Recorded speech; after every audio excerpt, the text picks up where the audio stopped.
Alrighty, hello every folks, and good morning. Welcome to a discussion on one of my favorite indie projects ever put to screen. This is Felseal Arbiter's Mark. So, I want to talk to you today about an era before we had Tactics Ogre Reborn, before we had Tic Tacs, before we had these Mitsuno remakes coming out and actually being a realistic thing, before we had stuff like Unicorn Overlord showing that some companies are willing to kind of roll the dice on this weird stuff.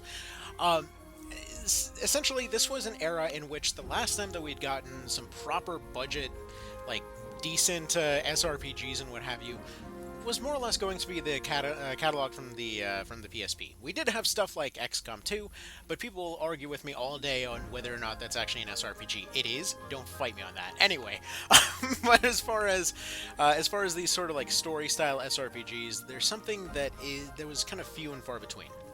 Again, there were a few smaller ones here and there, but most of the time it was cases where they got the general sort of vibes of certain things, but they didn't quite feel right, you know? Like, they didn't exactly scratch that itch.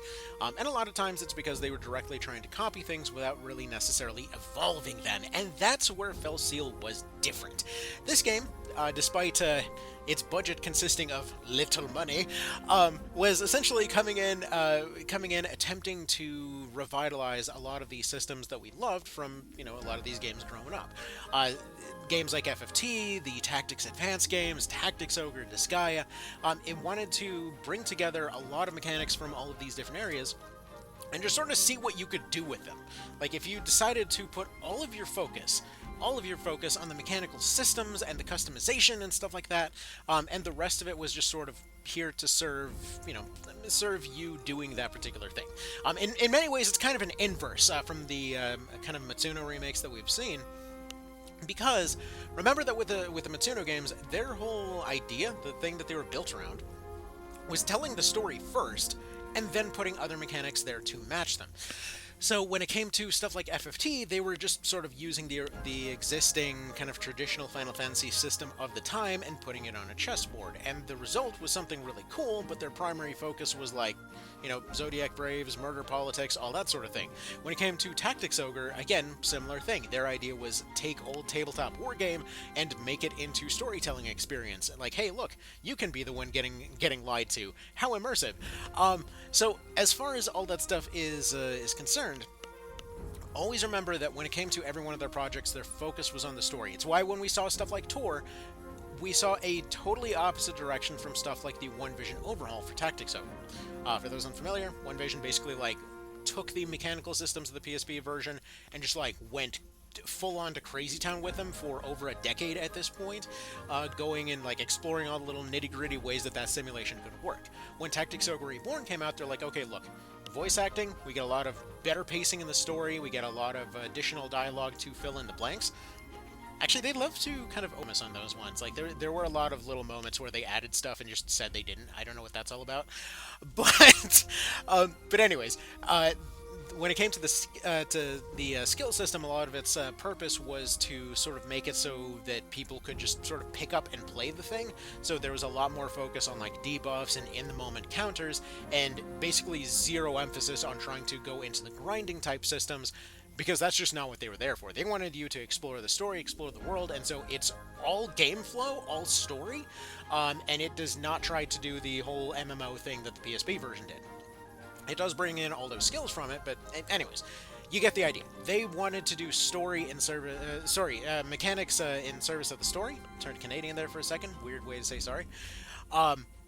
But when it came to a lot of these smaller projects, they were entirely mechanics for the sake of mechanics. Mechanics to sort of immerse you through said mechanics rather than storytelling. And that's essentially what we have here.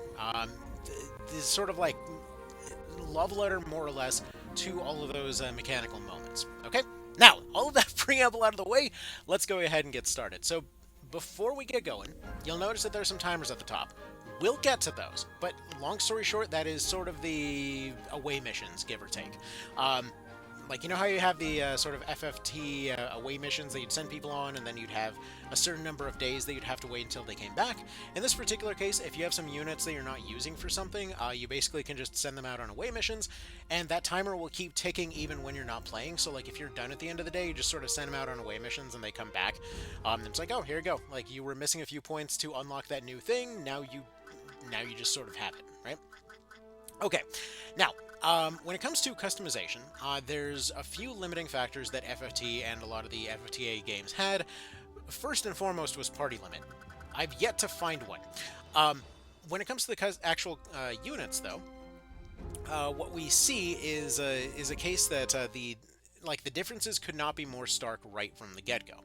So if we go to the kind of initial mechanics that you'll run into, we're going to start with sort of the basic classes, as well as the basic classes in Felseal. So just kind of exploring how those explored. But why did I phrase that so weird? I don't know. Okay, let's take a quick step back here. Let's go ahead and compare the guild halls between the two, shall we? So, first things first, Warriors Guild in FFT, or Soldier Office, depending on which one you play.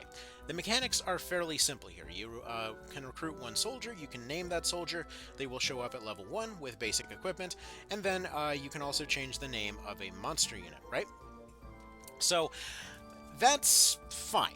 It's just sort of there, and in many ways it's a holdover from when this was a feature in Tactics Ogre, because Tactics Ogre was a game in which you would regularly lose soldiers and they expected you to go raise new ones. I don't know why, because they gave you mechanics right from the very classic version to completely circumvent that system, but for some reason they were very convinced that people were using that hiring system. I have no idea why. Little bit of context on that one. You can have your main character just walk up to any random soldier. If they're injured, there's going to be a chance for you to recruit them. This goes up to like 50% or something, so it's a hell of a lot easier to walk up to somebody, recruit them, and have them already be good, rather than try to train up a new soldier from level 1, from the shop. I don't know why they had such belief in that system, because the entire PSP remake was built around the idea that people love to use that system for some reason.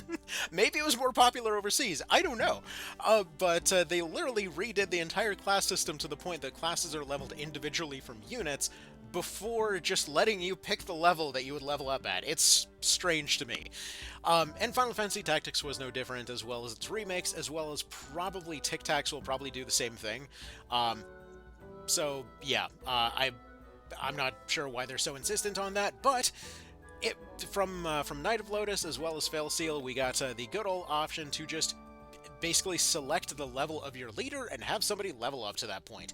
It's very useful. Additionally, in this case, rather than always leveling up as the sort of basic units there, you also have the option to power level them as any class that you'd like. So, like, let's say we wanted to invest a ton of cash into having somebody min-maxed for a particular thing. Like, you wanted to have some attack score on there, you got a Reaver. You wanted to have some absolutely nutty speed, you train them as an assassin. That sort of thing.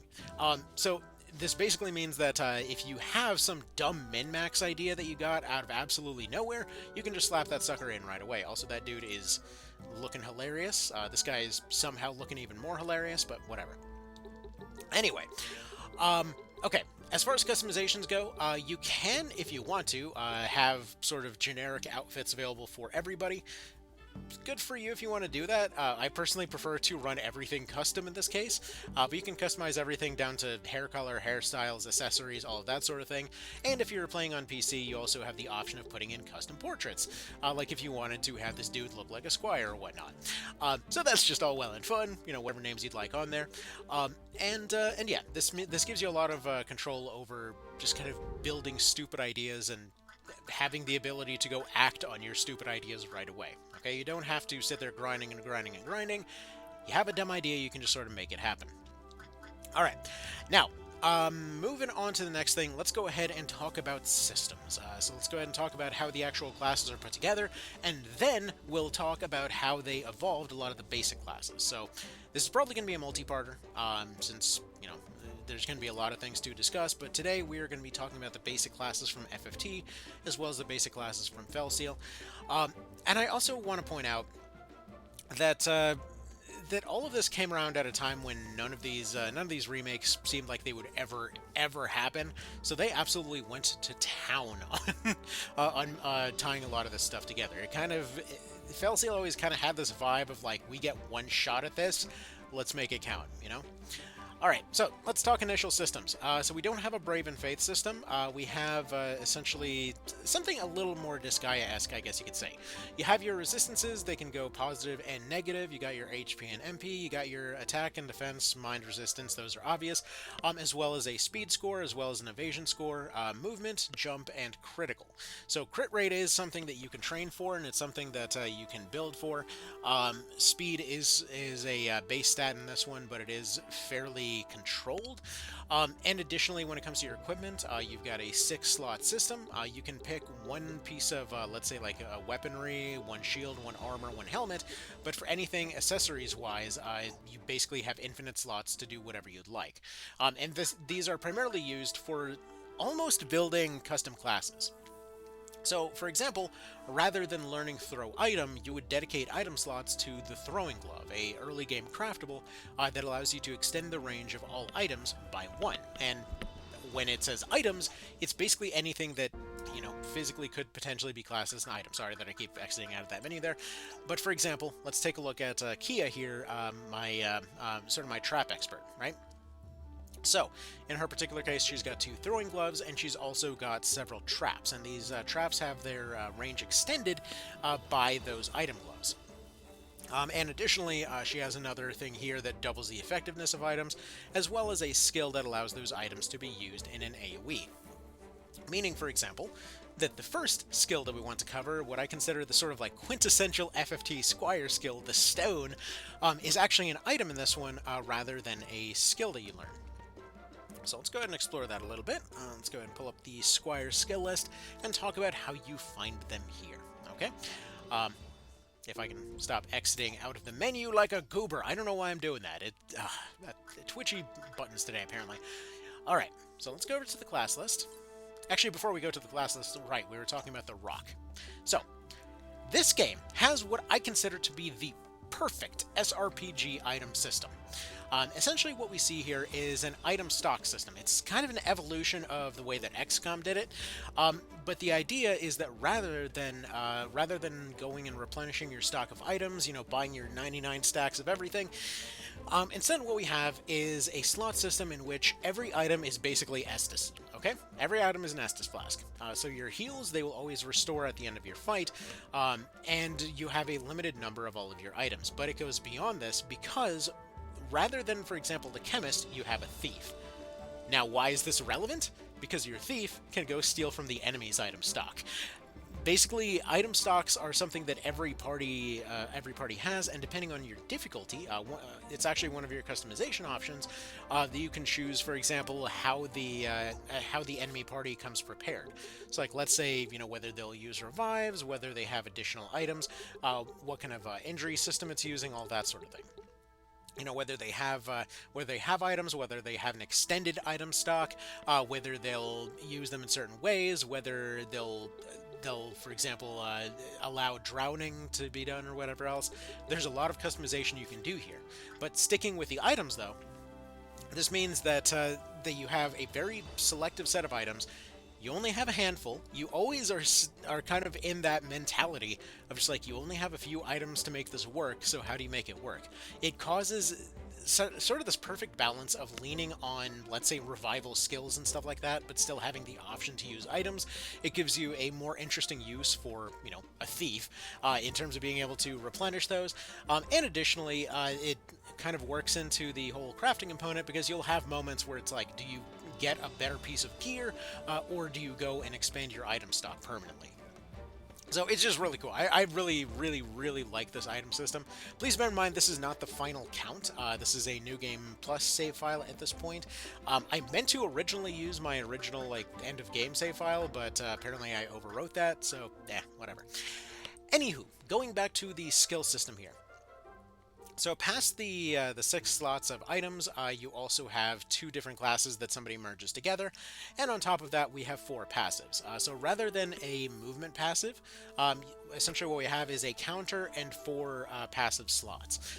So 2 of those passives are going to come from your current class, and then 2 more are freeform. So like in this particular case, she is a mercenary, meaning that she has the ability, once the class is maxed out, to use 2-handed weapons in one hand, as well as boosting health by 25%, uses a mystic shield, which is basically MP shield, as well as dual wielding and then having an evasion bonus. Because yes, she is essentially a personified version of the stealth sea ship from FTL. Like I said, you can get real stupid with your builds, and this is probably one of my favorites. Now that all being said, the system also means that you are essentially completely locked into occasionally 2 passives that may not always be what you're looking for a particular thing. But this does essentially mean that the original class plus whatever you want to slot in will have their own value regardless of where you are in the game. I don't think there's any class I've seen that there isn't at least some reason to use them. All right. Some of them are going to work very differently from each other, but there's always going to be something. But let's go ahead and start with the Mercenary to start talking about how, for example, a Squire evolved. So looking back at FFT, we don't have too much that the Squire can do. We've got Focus, which is just sort of an attack boost, Rush, Stone, Salve. So what happened to all of those? Well, we already saw what happened with the Stone, but let's go ahead and talk about the basics here, right? So first class you start off with in Felseal is going to be the Mercenary. Now this is going to be a combination of the Squire from FFT, the Knight from FFT, the Soldier from FFTA, the Warrior from FFTA and A2, as well as technically, arguably, the Mog Knight as well. So we start off with Forceful Strike, which is basically Rush. From there we have Field Aid, which is basically Salve. From there we have Power Strike and Mind Strike, which are going to be similar to that FFTA Soldier there, where we get a Power down and a Mind down. Additionally, rather than going for Monk or Thief, in this case the counterattack is learned on your basic fighter class, and the first passive that they end up unlocking is going to be Health Expert, which is going to raise their health by 25%. From there, we actually go a little bit into the Fighter from FFTA, getting the ability to bypass counters, as well as Precise Strike, which allows to hit with 100% accuracy. Again, going back to that Fighter there.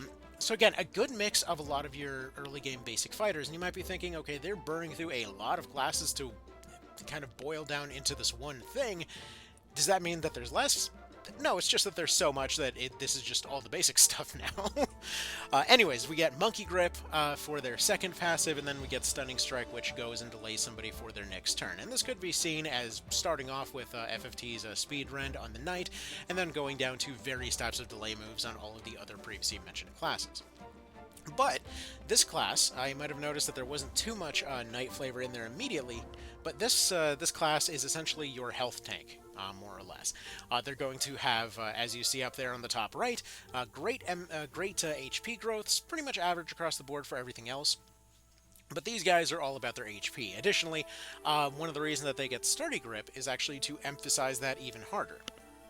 Because every weapon category has some stuff that they will emphasize over other weapon categories.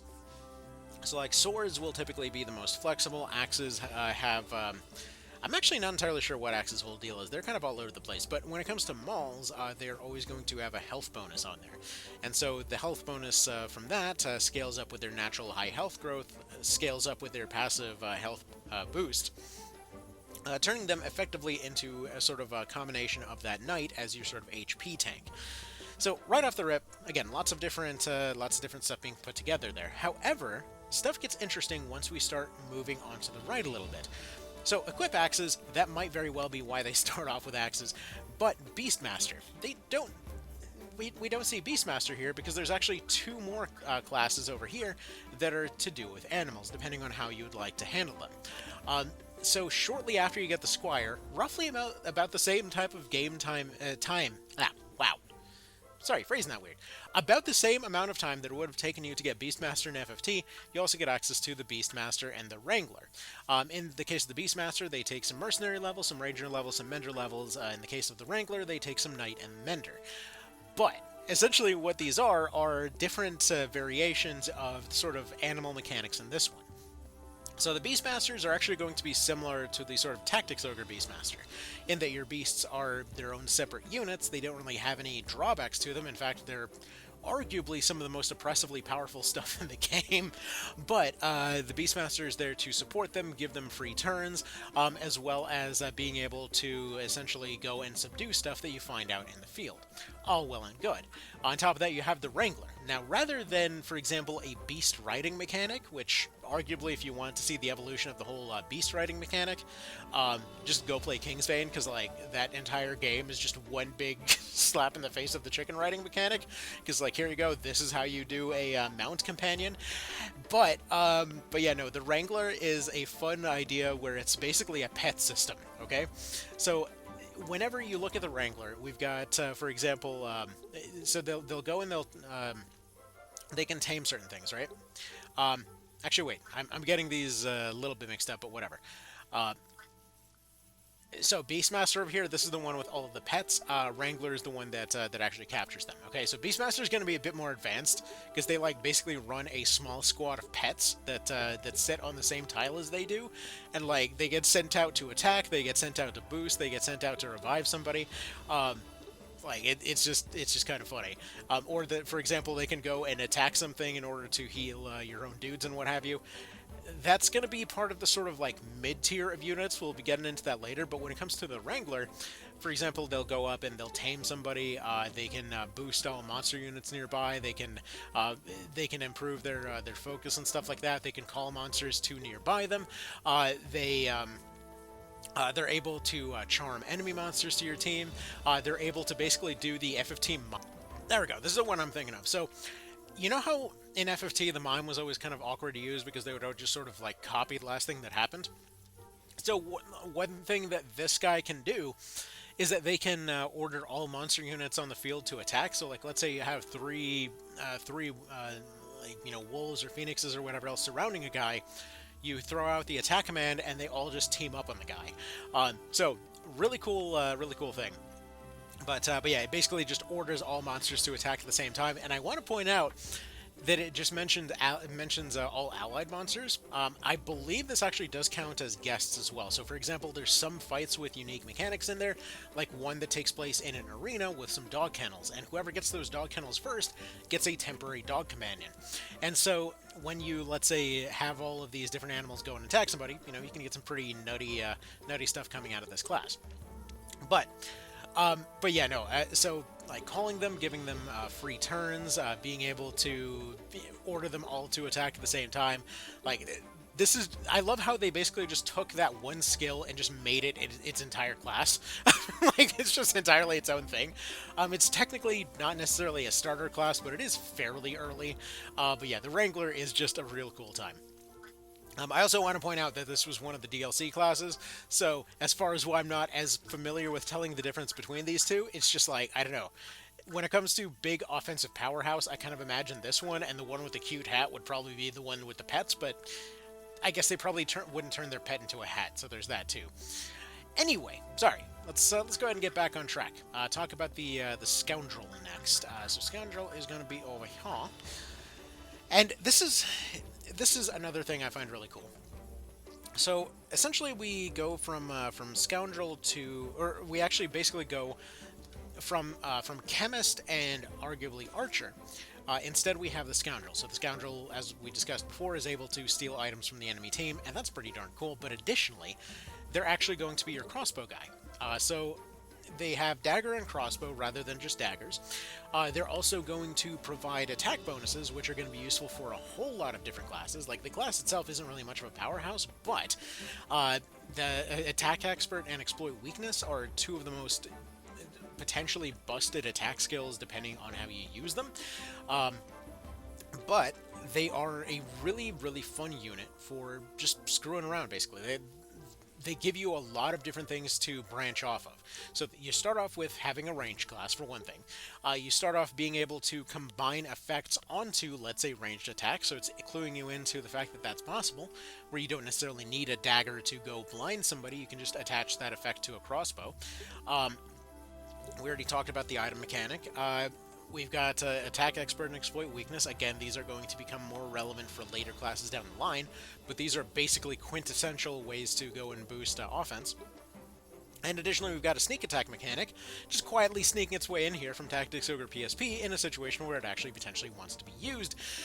But everything about this class just sort of screams like we played FFT and TO and wanted to do it better. Like, again, sneak attack previously useless in TO, actually has a reason to be used here. Fleet of Foot just allows you to go extend your movement range temporarily rather than having it as a permanent thing that you slap on there. Being able to steal somebody's buffs. This isn't really something you see in these games that often, but this is just a really cool mechanic in situations where, let's say, an enemy unit comes in and they've spawned with a bunch of gear that gives them a bunch of bonuses. You can be like, no, those are my gear bonuses, actually. So that's just fun. We get bleed effects in situations where, let's say, a enemy unit has a lot of armor on them and you want to just rip them apart with DOTs instead. So yeah, combination of giving you a rookie ranged class, combination of an item mechanic manipulator, combination of a debuff bringer. It's a really cool idea for a starting class. But what I personally love about this is the evolution, because it always felt weird to me that when it came to the archer in FFT, they were specializing in longbow, and then they were acquired for the thief, which I guess, you got the whole Robin Hood connection there. But the fact that their passive was equip crossbow, and it's just like the crossbow was their sort of like B weapon. I want to equip longbow, please. But yeah, you can never use longbow with anybody else. That was almost the only reason to ever use that class. It's just, you get access to longbow. But what I like about this is that, yeah, the Scoundrel starts you off with crossbows as an option here, and then you move up to bows and crossbows with something like the Ranger there, and then that extends into the Assassin and other classes down the line as well. So either way, I really like that particular transformation between those two. That advancement feels very right. So as far as basic advancements go, you move from crossbow into longbow. Makes sense. Crossbows are easier to use. And again, those bonuses are just going to be useful for the whole rest of the time here. Now, from here, we're actually going to move over to Black Mages. And one thing I want to point out here is one of those reasons that Wrangler from earlier is so insanely busted. Okay, so let's go ahead and pull up our good old Black Mage over here. So Black Mage and FFT, we've got your various different types of elemental power spells here. One neutral explosion, one instant death, poison, toad, as well as a magical counter, arcane strength, and then nothing for movement, right? What we see over here in Felseal is not necessarily too dissimilar, but the implications are, again, a very Felseal kind of thing. And again, it's funny to see that this ties in with the whole animal mechanic, but we'll get to that in a second. So, for example, what we see is that they start off with their basic elemental abilities. Like we saw earlier, that certain things will have certain weaknesses to certain things. They start off with a first passive of learning to do smart casting, so they basically will just avoid friendly units whenever attacking with spells. And additionally, will counter with a non-elemental version of any magic that they are run into. So this means that you can't exploit enemy units with sort of like perfectly resistant armor, as it were, right? Now, that being said, Boon. So, Boon is your first indication that there's going to be something a bit nuttier with the mechanics, okay? So, Boon reads as follows. So, upon felling an enemy, the character will get a guaranteed critical hit on their next action. Boon will wear off at the end of the next turn if it wasn't used. Does not trigger if the target has rebirth. Essentially, this is a sweep skill that when it comes to FFT, their whole thing was alpha striking. When it comes to Tactics Ogre, their whole thing was getting past defenses. For the most part, they were more so like a steady thing for most of those games. Well, until you got to endgame PSP, but then whatever. Into the weeds. Point is, they were sort of like a stable, constantly firing, I guess you could say, kind of light mortar barrage over in Tactics Ogre, and they were basically the initial bombing run over in FFT. What we see here is that they start off as a Tactics Ogre and then they work their way up to an FFT. That as soon as they get a kill on something, they have a guaranteed critical on their next action. Now, the thing is, there's different types of criticals. There's different rules for those criticals. Typically, it's only basic melee attacks, or, sorry, just basic physical attacks that are able to do criticals, right? This is your first indication of being able to attach a critical to anything, because there's different ways to do this. In this case, if they achieve a kill, they automatically get the boon buff, which allows them to, like, basically have double effectiveness on the next thing they do. Whether it's an attack, whether it's a heal, whether it's anything, they will be critical at it, right? So, this also means that this buff, if you can get it from anywhere else, will do the same thing. And going back to that whole animal thing from before, I want to point out that these guys happen to have, let's say, one of the ways that you can actually train them is it with an ability called Victory Dance. So upon felling an enemy, the character and all adjacent allies will receive +1 random buffs, while adjacent enemies will receive +1 random debuffs. So you see how that initial boon thing, it seems overpowered by itself, and then you realize, hey, I have this dog here. I have trained it to fly. It's going to go up, it's going to bite somebody, it's going to give my own guys rebirth, and it gives 2 of them the ability to go and double the effectiveness of their next actions, and then it put that one guy over there to sleep. So yeah, needless to say, you can get real nutty with some of these combinations. But yeah, as kind of an interesting starting point for wizards, that's just a lot of fun. And also I want to point out the animations. Like, you know how nobody liked to use the top tier spells because they looked kind of cool, but they took forever to use? We don't have casting time in this one. Again, go see King's Vein if you want to see casting time done interestingly, but what we do see is some very cool animations for these. I think these are probably some of my favorite spellcasting animations in anything. It's just like you get your land whale shark thing for the water one. You basically got a Zapdos for the thunder locust. The earth locust is just like a freaking statue falls on somebody. The fire locust is basically a cacodemon. It's cool. I like it. Anyways. So going back to it, then we have the Mender, which does what you'd kind of expect. They do Mender stuff. They sort of heal. They heal in an area. They renew, as well as give somebody rebirth. They're not exactly particularly sexy, but the last of the starting classes that we can reasonably get to, and I want to get into the Templar too, but the last of the ones that we can get to here is going to be the Knight. And in their particular case, we actually see a bit more of sort of like FFTA defender flavor, where, you know, they start off with the ability to defend, they protect somebody, they can taunt somebody. They have Thorns, which is a fascinating mechanic in which it's like reflect damage, but weird. So, like, one of the buffs that you can put out into this game is called Thorns. The Knight arguably has one of the worst reaction abilities in that it's Thorns, but you actually have to get hit first in order to activate it, and then it can go away. But what Thorns is basically like 15% damage reflection, I think it was. It basically shoots out little thorns whenever you're hit by something. By itself, as a 1v1 thing, nearly useless as a counter ability. You're almost never going to get anything done with this. In fact, one of the things that's been requested on this channel multiple times is beating Felseal using only Thorns. Theoretically possible, we'll see about it at some point. But what's interesting about Thorns is that you can basically spread it around to the entire team, and there's a lot of classes that are able to use skills that will impact the entire team at once, whether in big or little ways. And so, essentially, Thorns is, while useless in a 1v1, it's basically a hard counter to any abilities that touch the entire team, because suddenly this one little ability that did next to nothing to one guy, the entire team can potentially turn around and just machine gun a guy. Like, it's just repeating RoboCop at that point if they try to use, let's say, a sorcerer or something like that. So, while this is probably the worst version of Thorns, this is kind of a cool way to potentially introduce that mechanic. They introduce it through Wolves, they introduce it through Knights, but you probably won't stick with this one for very long. But you get your move HP up fairly early. You get no flank fairly early with the Knight here. Part of the reason that you'd use this is because just like FFTA and A2, you do have a flanking damage system. So you do get additional damage on top of the whole evasion thing. But then we also see a little bit of Mognite in here with the heavy hit being a percentage of the enemy's current HP. But then we also get a lot of people's favorite skill here, which is One for All. Now this is, again, another one of the basic classes, just like suddenly cluing you into the fact that there's going to be some interesting stuff happening here.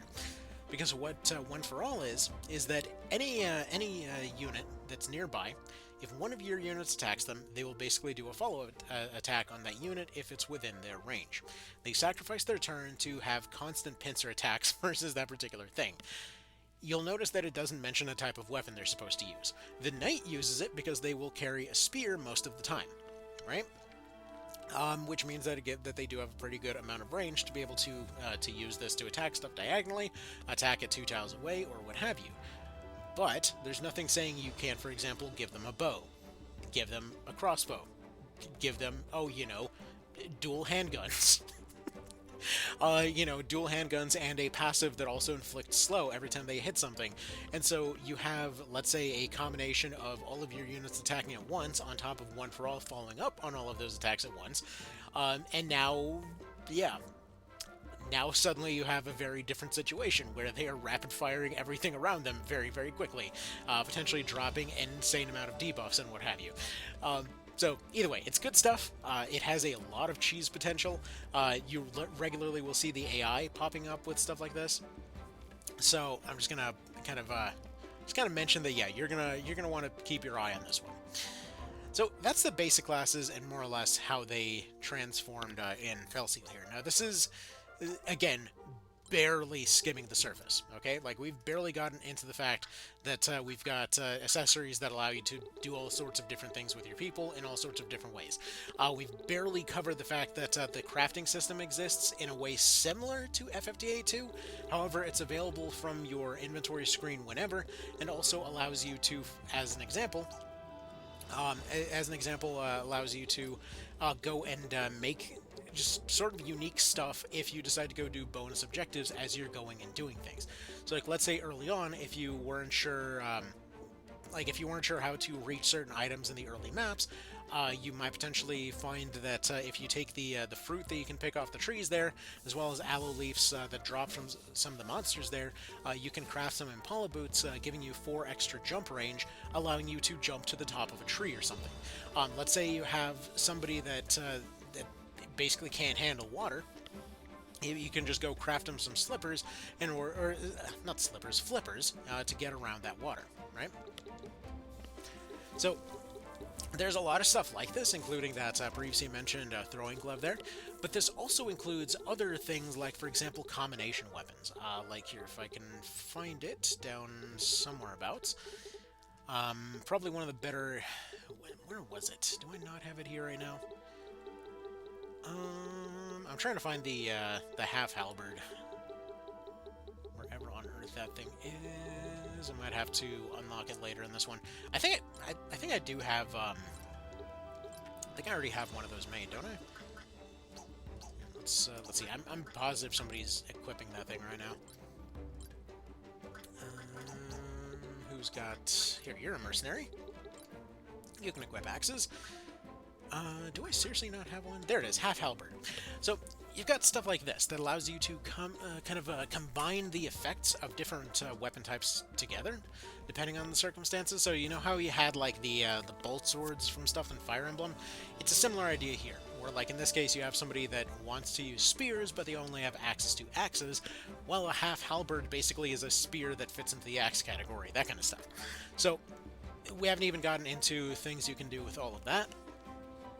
So there is going to be a decent bit of kind of customization that's available there. Stuff like, this guy over here is specifically running Dragon's Nails to be able to do poison and bleed on top of dual wielding, basically as a distraction. That he combines these things and their ability to make him a little bit faster, along with another a bunch of speed gear, along with him kind of leeching health, along with the whole initiative thing here to basically try and slow stuff down, taking initial free turns, essentially attempting to destroy everything with debuffs before anything really gets going.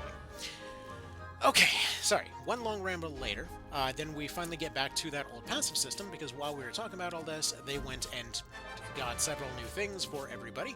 So we'll just go ahead and get our goodies here, get any points that people were missing, and again, this just allows for, let's say, going and maxing out a lot of different classes at once, because there's quite a few of them. And I also haven't even touched on the fact that there's certain classes that you actually can only unlock using certain class marks. So depending on a lot of different things that you do throughout the game. You've got side quests available to get sort of special classes available for people with even more abilities. Stuff like wearables, stuff like vampires, liches, the vessel, which is basically like the summoner from FFT and A2. You've got the Lord, the Princess. You've got monster variants available on here. In fact, actually, okay. Please bear in mind I'm mentioning this because I think it's just cool as hell, rather than trying to criticize Wodel, okay? I know there's like 2 people that get really offended by that. This is how you do a fucking Onion Knight, okay? We'll get more into this class later, but look how cool this is, okay? So, here, let's go ahead and show you what the Lord can do here. So, the Lord class is available partway through the game. Essentially, you have to do a few little side quests in order to have access to this guy. Their whole claim to fame, the passive that you'll oftentimes use the most on them, is going to be Equip All. They actually finish their, kind of contrary to many other classes, they actually finish their skill tree, learning the ability to equip all equipment at once, as well as immediately getting a second turn if they kill something with a basic attack, okay? So this means that they can just sort of like run around chain killing stuff all over the place. Now, on top of this, they took that initial logic of being able to equip everything and just took it to the extreme. Because they're like, wait, if they can equip all weapons, why can't they equip siege weapons? So he comes in with like, yeah, you know what, I just have a ballista in my pocket. You know what, I just carry flails with me. Yeah, that's just my pocket cavalry, don't worry about it. You know, I can go and boost somebody with my free war banners. Yeah, you know what, I brought a siege ram with me, what of it? It's just so cool. I love that. So yeah, it's basically like the Onion Knight taken to a way cooler extreme, so I really appreciate that. So yeah. Also, this is actually uniquely available to generics. It's one of many transformations available to generics and not to unique classes because, again, they felt like being Tactics Ogre Reborn early. Okay, and man, there's technically a few other things I failed to mention up to this point, but whatever. We'll get into all of that. There's always going to be more to cover with this game. Like, this is literally just the basics, and we've already gotten that far with it. Okay, so let's see, what did we miss? So for the Squire, we covered all of their abilities. Their Beastmaster thing became a whole other class. For the Chemist, basically that got worked into the item system, so everybody can use all items. But additionally, we have a reworked item system that allows you to steal items from somebody else, essentially stealing rather than learning to use said items. The crafting mechanic also being worked in to expand your item stock. Also, maintenance and weapon breaking, that was specifically... I remember them mentioning at some point that, no, we're not doing item breaking, because, like, that's just annoying to deal with. So, fair enough. Okay. Let's see, what else am I missing here? As far as the thief, it also works into the whole archer promotion thing. Starting you off with crossbows and working your way up to bows makes sense. For the Black Mage, introducing you to unique critical mechanics because everybody has sort of like their personal crit rate, their skills boosting their crit rate, so you've got like a buff element to it. You've got your guaranteed buff type of crits and whatever else. So lots of things to cheese around with there, and we discussed kind of accessories serving as your movement types in this one rather than having a passive skill slot for it.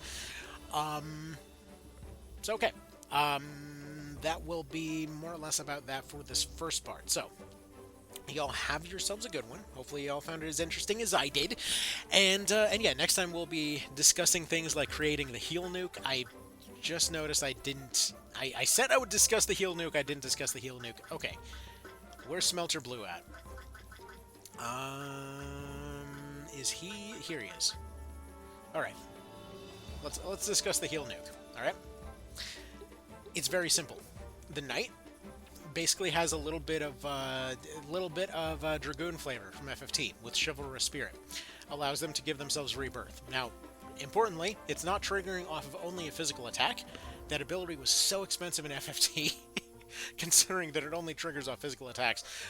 Anyways, so you give yourself rebirth, right? It's going to take about 2 turns to charge up to that point. You go over to the Templar, which is their direct kind of upgrade, so to speak. Then you've got Rapturous Chant. Sacrifices the character's life to heal and remove all debuffs from all allies. The character will not suffer an injury from this. Think of this like the FFTA Illusionist, but in reverse.